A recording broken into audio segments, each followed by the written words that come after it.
Alamin ang latest weather update ngayon dito sa Sir Aris Official Weather News Today.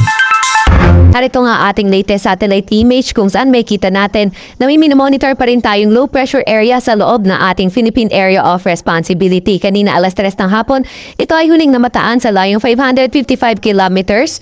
Yan ay west-northwest ng Coron, Palawan. Itong low pressure area na ito nananatiling napakababang tsansa na maging isang ganap na bagyo. Gayunpaman ayo kanyang trafo extension ay magdadala ng maulap na papawirin at mga kalat-kalat na pag-ulan, pagkidlat at pagkulog sa lugar ng Palawan. Itong low pressure area din nga na ito nakikita natin napakalapit sa boundary na ating PAR, kaya posible itong lumabas na ating Philippine Area of Responsibility sa mga susunod na sandali o hindi kaya sa mga susunod na araw.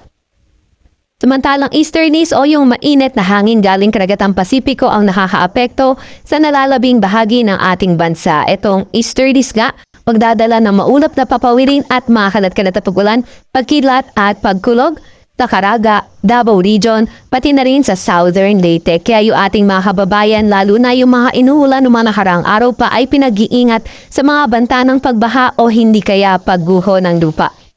Para naman sa lagay ng panahon sa Metro Manila at nalalabing bahagi na ating kapuluan, asahan naman natin ang bahagyang maulap hanggang sa maulap na papawirin at may mga tsansa ng mga localized thunderstorms. Maliban nga sa LPA na nasa loob na ating Philippine Area of Responsibility, wala na tayong ibang minomonitor na low pressure area or bagyos o sa loob or malapit sa ating Philippine Area of Responsibility.